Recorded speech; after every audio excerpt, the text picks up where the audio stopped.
Hi everyone, it's Janessa from the Mother Hive. I hope you're having a blessed day, and I wanted to come on to make a video to talk to you a little bit about one of the plant allies that I'm working with currently and have kind of worked with for the past few years, and that is reishi. So reishi is a um, wonderful, wonderful medicinal mushroom. And I would say for like 3 years, maybe 4 years now, I've been locating the local species here in Connecticut and wild harvesting it in a sustainable manner. So I have some here that I just harvested around the summer solstice. So this is um, part of the Ganoderma genus, which if you've ever done any Chinese medicine or read about Chinese medicine, they have some different species that they use in Eastern medicine that grow locally there. But in the Northeast, we have Ganoderma tsugae, and this is also known as like a hemlock shelf. It's also called varnish mushroom because it is a polypore that grows like a shelf attached to mostly hemlock trees. And so the eastern hemlock is the tree that we commonly find it on. So I have just one piece here from my jar that I'll show you, and these are just the slices. So you might have seen some photos if you're following me on Instagram or on the Mother Hive business page. I've been posting some photos of the mushrooms that I've been finding out in my special spot. So this is just a dried slice of a portion of the mushroom. It's about half the size of the full slice. And you can see it has this like darker varnishy kind of spot. And obviously this is dried, so it's drying darker. But this is one of the really great mushroom allies that I work with. There's a couple I also work with wild harvesting chaga as well and making that into teas, etc. So reishi has a lot of medicinal qualities and as well as spiritual support. So the Ganoderma luciderm, which is one of the species that exist in Eastern medicine, it is what people traditionally refer to as reishi, was often used and sought after by different spiritual seekers, monks, etc., to really use as a way to help them remain calm and to also connect to spirit. So in terms of the properties, what I like to do for the reishi in particular is what's called a double extraction method for working with medicinal mushrooms, and that is because there are certain properties that are water soluble and certain that are beneficial that are alcohol soluble.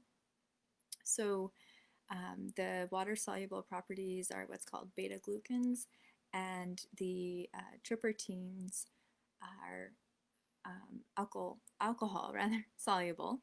So those are the alcohol and the water are going to extract the different medicinal properties. So it's important in this case, for me at least, to extract all of those properties. And so I do, like I said, what's called a double extraction, where you work with making in a decoction where we're boiling down the like a tea, like you would normally, but instead of infusing for a short amount of time, we're boiling down the water and letting it cook for several hours usually. So that's another way that we would work with roots and like astragalus root, etc., burdock root, dandelion root. So doing a decoction and then also working by making a tincture using alcohol. So I usually work with vodka for that purpose. So I have really been taking reishi, like I said, on and off for a good 3 years now, and just started back up with it again. And so I'll just take a half to one dropper full in my 1 ounce bottle of tincture once a day, and I'll usually kind of do that for a couple weeks and then take a break and then start back up again when I'm feeling called to it. So I really love working with the reishi for the purposes and the benefits of its grounding effects, as well as the immunomodulation. So that's when it's considered like an adaptogen, basically. So the reishi can adapt to whatever conditions are going on in the body and work to support you in in, mo- in, moder- in moderating the immune system. So if your immune system needs a little extra boost and some stimulation, then the reishi can kind of identify that and go in and support the immune system in that way. And it's also there's a lot of research recently in the last few years about the use of it to support like reducing the immune response, and in particular that's helpful for like autoimmune issues or allergies where you're getting like a lot of histamine and a lot of reaction, and we want to like calm that reaction down. So this mushroom has also been researched pretty heavily because of the ancient use in Eastern medicine, but there is research out there about its anti-cancerous properties, and then I mentioned the antihistamines as well. And so it's a great mushroom, a medicinal mushroom to get to know and to explore. So if you have any questions about reishi, let me know. But I would also like to share with you a little bit of the spiritual aspects of reishi and some messages that come through for me when I'm sitting in meditation out in nature in the trees with a reishi. So reishi is very nourishing, and so if you can imagine, it grows on these hemlock trees that are partially or fully dead, and so it has this regeneration kind of gift for us, and really nourishes the all the little forest creatures and the slugs, and I like to go and just watch like what creatures are kind of crawling around on it. And last time I was there was just this amazing whole colony really of slugs that were just so slow moving, and such a good reminder for us in and of themselves about slowing down. But it rests, like I said, like a shelf, and attaches to the tree, and has a fruiting body that comes out, and it will slowly start. And it looks almost like one of my friends described it like a little toasted marshmallow. So it has this like really fun little nub that it starts at, and sort of grows out, and others have described it like a sunset.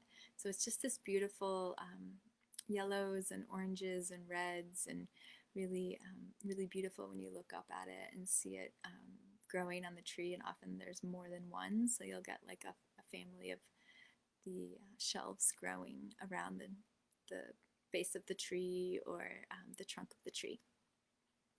And so it provides this nourishment to the creatures and helps us remember the gifts of regeneration and death and rebirth cycles. And so as the hemlock tree has moved on and is decomposing, right, it's providing life and nourishment through its trunk to other creatures and plants and mushrooms.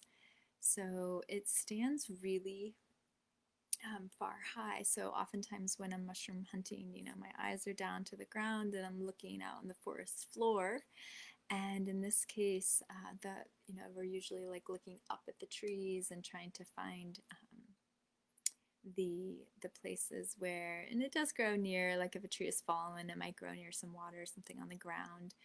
It's attached to the tree, but like it's lowered to the ground. But the ones that I've harvested here were attached way up on a hillside, overlooking a waterfall, and so it's just these reishi are just like the the little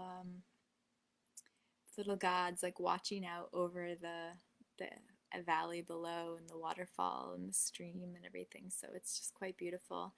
And so they stand high above the rest, which just reminds us to stand in our full power, to stand proud, and this energy of like rising up, to be closer to spirit, yet at the same time staying grounded, because Reishi has such a grounding energy about it and is very can bring a lot of sense of calm to the body. And so I love this idea of this parallel to in yoga when we're lengthening the spine and we're imagining our body and our root chakra growing roots and connecting us to the earth, while we're also imagining the energies coming up through and out the crown of the head and allowing that to be a channel in both directions for spirit to come through. So I like that alignment with our own bodies and thinking about the two directions, the connection to spirit up above and to the heavens, and the connection to earth below. And so we're staying firmly rooted while we're also connecting to spirit and connecting to source. And another message that recently came through for me from Reishi is this idea of like a polarity or a duality. And so when you look at the mushroom, it's very clean and pure and white on the bottom, and it's very soft underneath as it's still growing before it's harvested. And the top is, like I mentioned, like slowly as it grows from the fruiting body attached to the tree, and as it grows outward in this like beautiful rounded semicircle growth pattern, it starts to, like its name suggests, it starts to harden and get really shiny and forms like this protective varnish like coating on the top. And so I love that duality of this pure raw essence on the underside with this hardened protective outer layer on the outside, this like bright and shiny beautiful color. So I just like that analogy for ourselves as well, because I often find that in the different roles I play, that I'm obviously going out into the world and presenting myself a certain way, but then reflecting on what is my true nature, where is my sense of true self, and how does that align or not align with the outer projections and the outer way of interacting in the world. So it's just a good reminder to consider the two aspects and how we can try to bring greater alignment to those two areas or aspects of our own lives, and to honor that purity that exists, and to consider perhaps even the ways that we are projecting this outer shell, this hardness, this protective space around us, and ways that we could perhaps soften and consider that soft inner side of ourselves, and allowing others to see that occasionally as well. And when you see the reishi, even if it's a little higher, mostly your eyes are drawn to that top shiny layer, and like you're just drawn to like want to touch it and everything, because it's just so bright and red and different colors of oranges and yellows, and um, it's just like almost like when you find it, it's like hard to imagine that it was created in nature, because it does look like someone just came in with like a paintbrush and just lacquered on the top of it. So my eye is always drawn to that top, so remembering to kind of like tilt my head and gaze underneath and see the softer side is a practice too, for sure. So that is a little bit about reishi, and again, here's a jar of, this was just I believe this is like two smaller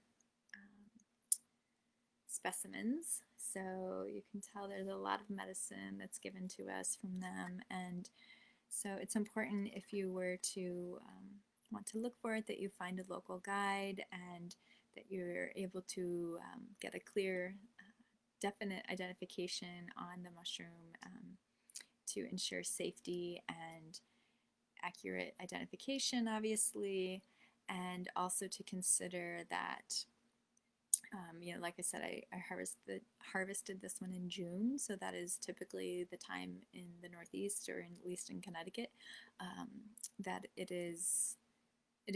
has developed enough and grown enough. So sometimes you'll see it sooner, and I'll just wait, because we want it to, with it being a shelf mushroom, it on that underside, it drops the spores, and that's how it reproduces for next year. So if we go in and harvest it too early, then it doesn't allow the growth, and it doesn't allow the regeneration for the following season. So and then obviously we would want to consider asking permission when we're out harvesting any plants, and waiting to see if we're getting a yes on our request to use the plant as medicine, and then to remember to leave some, like I mentioned, the slugs and the other creatures are using this as their food source. So leave, just like we would with picking berries or other medicines and herbs, right? We would only harvest a small portion and leave a large remaining for other creatures and other humans that might want to harvest as well. So if you have any other questions or want to reach out about reishi or anything that we talked about today, then feel free to send me a message and get in touch with me, and let me know if you've worked with reishi before and how it has supported you.